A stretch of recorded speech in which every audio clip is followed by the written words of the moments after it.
Hello दोस्तों, स्वागत है आप सबका हमारे हिंदी ट्रिक क्लासेस में।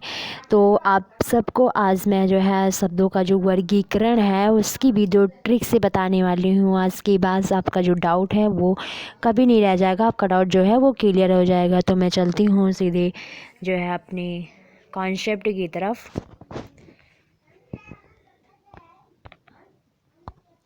इसमें क्या है, शब्दों का वर्गीकरण। शब्दों का वर्गीकरण जो है वो दो आधार पर हुआ है। शब्दों का वर्गीकरण जो है वो दो आधार पर हुआ है। फर्स्ट क्या है, रचना के आधार पर।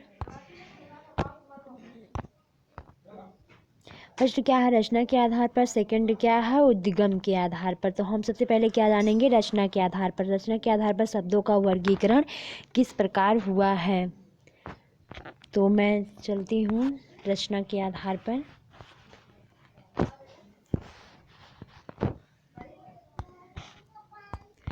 रचना के आधार पर भी जो है वो शब्दों का वर्गीकरण हुआ है। रचना के आधार पर क्या है, रूढ़ शब्द, यौगिक शब्द, योग रूढ़ शब्द। रचना के आधार पर जो है वो तीन भेद हैं। रचना के आधार पर शब्दों का जो वर्गीकरण किया गया है वो तीन तरह से किया गया है।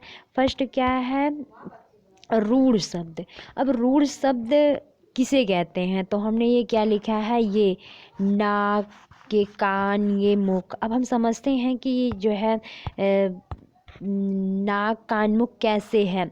तो रूढ़ शब्द वे शब्द हैं जिनका हम जो है अगर वो उन्हें तोड़ते हैं तो उनका कोई सार्थक अर्थ नहीं निकलता। जैसे क्या है, नाक। अब ये नाक लिखा हुआ अगर हम ना अलग कर दें और का अलग कर दें कि तो इसका क्या है, कोई अर्थ नहीं रह जाएगा। तो इसका जो है कोई सार्थक अर्थ नहीं निकलेगा और ये जो है किसी अर्थ में नहीं रह जाएंगे। तो इसलिए क्या है, ये सार्थक अर्थ नहीं है। तो रूढ़ शब्द कैसे होते हैं, ये इनका जो है अगर इनको हम तोड़ें तो इनका कोई अर्थ नहीं निकलता। जैसे जो है मुख लिखा हुआ है, अगर मुख अलग कर देते हैं और खा अलग लिखते हैं तो ये कोई अर्थ दे रहे हैं, कोई भी अर्थ नहीं दे रहे हैं। तो अगर जो है रूढ़ शब्द वे शब्द होते हैं जिनको अगर हम तोड़ते हैं तो तोड़ने के बाद वे कोई अर्थ नहीं दे सकते हैं। अब हम चलते हैं क्या है, यौगिक शब्द की तरफ। तो यौगिक शब्द क्या होता है, ये यौगिक शब्द जो है ये दो शब्दों से मिलकर बने होते हैं। जैसे क्या है, विद्यालय। अब ये विद्यालय, विद्या अलग है और क्या है, विद्या अलग है और क्या है, आलय अलग है।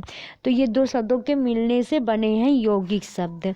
और यौगिक शब्द जो है वो क्या होते हैं कि यौगिक शब्द जो है इनकी जो रचना है वो संधि, समास तथा उपसर्ग प्रत्यय द्वारा भी जो है किए जाते हैं। यौगिक शब्द जो है इनकी जो रचना हुई है उसमें समास रहते हैं, संधि रहते हैं और उपसर्ग भी रहते हैं। तो उम्मीद करती हूँ समझ में आ रहा होगा। और मैं जो है ये थर्ड वाला क्या है, योग रूढ़ शब्द।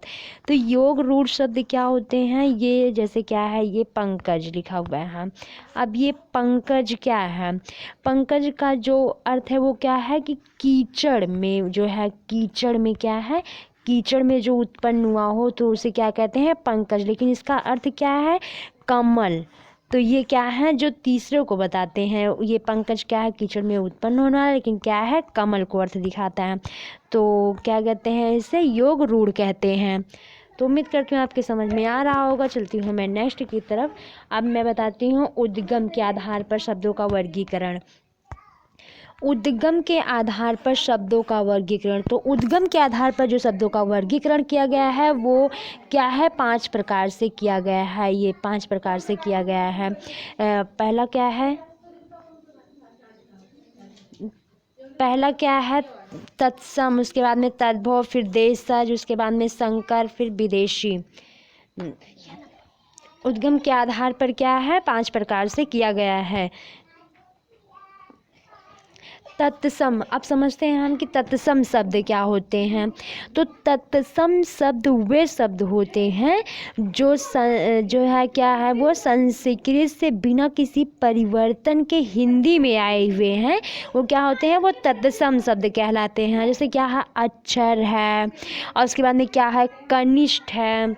जैसे क्या है, कनिष्ठ है, उसके बाद में क्या है, क्या कहते हैं उसको, जो है क्या कहते हैं कास्ट है, इसकी कुछ पहचान भी होते हैं जिससे हम पहचानते भी हैं कि वो तत्सम शब्द है या नहीं है। तो इसकी वीडियो मैं बाद में बनाऊंगी तत्सम और तद्भव पहचानने की।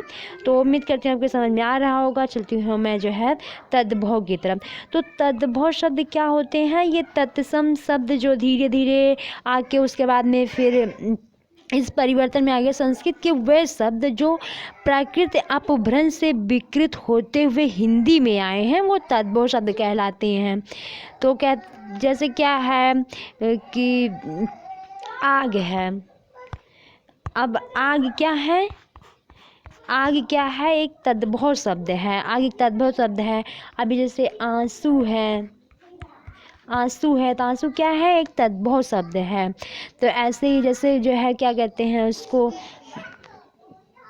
और क्या है उसके बाद में फिर जो है देशज।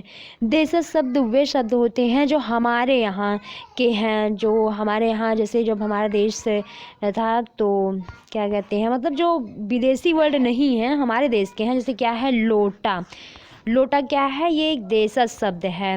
लोटा है जो हम यूज करते हैं, जो वर्ड अक्सर यूज करते हैं। जैसे क्या है गड़बड़, गड़बड़ है। और उसके बाद में क्या कहते हैं उसको, क्या कहते हैं काका, ऐसे काका बाबा चाचा, ये सब क्या है, ये देशज शब्द हैं। और उसके बाद में जो है क्या संकर, संकर शब्द। अब संकर शब्द क्या होते हैं, ये संकर जो है गलत लिखा हुआ है, संकर में ये छोटा वाला सा रहेगा, छोटा वाला सा रहेगा संकर में। तो संकर शब्द वे शब्द होते हैं जो दो शब्दों से मिलकर बने हों, जो दो शब्दों से मिलकर बने हों, वो क्या कहलाते हैं, संकर शब्द कहलाते हैं। संकर शब्द जो दो शब्दों से मिलकर बने हों वो संकर शब्द कहलाते हैं। तो जैसे क्या होता है, जैसे अश्रु गैस, अश्रु गैस का आपने नाम सुना होगा ना। तो अश्रु और उसके बाद में गैस, अश्रु गैस। अब अश्रु गैस क्या है, अब इसमें हम समझते हैं जैसे अश्रु क्या है, अश्रु क्या है, एक हिंदी वर्ड है, एक क्या है हिंदी वर्ड है। लेकिन जो गैस है वो क्या है, वो एक इंग्लिश वर्ड है। ये क्या है, ये क्या है, एक इंग्लिश वर्ड है। तो ये क्या है, दो भाषाओं से मिलकर बना होता है। जो संकर, ये जो संकर है उसमें क्या है, ये दो भाषाओं से मिलकर बना होता है। एक हिंदी है और उसके बाद में फिर क्या है, ये ऐसे नहीं हिंदी और इंग्लिश ही रहता है, फारसी और अंग्रेजी भी हो सकता है। और गिराहकट, जैसे क्या है गिराहकट है, गिराहकट है। अब ये गिराहकट क्या है, ये गिरा जो है ये फारसी वर्ड है और जो कट है वो अंग्रेजी वर्ड है। अब हम चलते हैं विदेशी। अब विदेशी शब्द तो जैसे हमारे देश में इतने सारे लोग आए ही थे विदेशों से, तो वो अपनी अपनी भाषा यूज़ करते थे। लेकिन क्या है, अब यहाँ की वो भाषा बन चुकी है, इसलिए हम पहचान भी नहीं पाते हैं कि कौन सा अरबी है, कौन सा फारसी है, कौन सा तुर्की है, कौन सा जापानी है, कोई वर्ड भी नहीं पहचान कर पाते हैं। लेकिन क्या है, विदेशी शब्द जो बाहर से हैं, जैसे क्या है अफसोस, अफसोस, अफसोस वर्ड क्या है, ये हमारे यहाँ का नहीं है। अदा, आदमी, ऐसे ऐसे बहुत सारे वर्ड हैं जो क्या हैं हमारे यहाँ के नहीं हैं। तो उम्मीद करती हूँ आपके समझ में आ गए होंगे। उद्गम के आधार पर जो है शब्दों का वर्गीकरण किया गया है और रचना के आधार पर किया गया है। तो उम्मीद करती हूँ आपके समझ में आ गया होगा। और जो है अब ये तद्भव और तत्सम पहचानने की जो ट्रिक है, मैं उसकी वीडियो बहुत जल्द ही अपलोड करूँगी। और जो है बने रहिए हमारे यूट्यूब चैनल पर ऐसे ही जो है ट्रिकी वीडियो और जो है लेटेस्ट वीडियो के लिए। तो अगर आपको हमारी वीडियो अच्छी लगती है तो आप क्या करिए, हमारी वीडियो को लाइक करिए, हमारे चैनल को सब्सक्राइब करिए और शेयर भी करिए। कमेंट बॉक्स में भी बताइए कि वीडियो कैसी लगी और कमेंट तो ज़रूर करिए।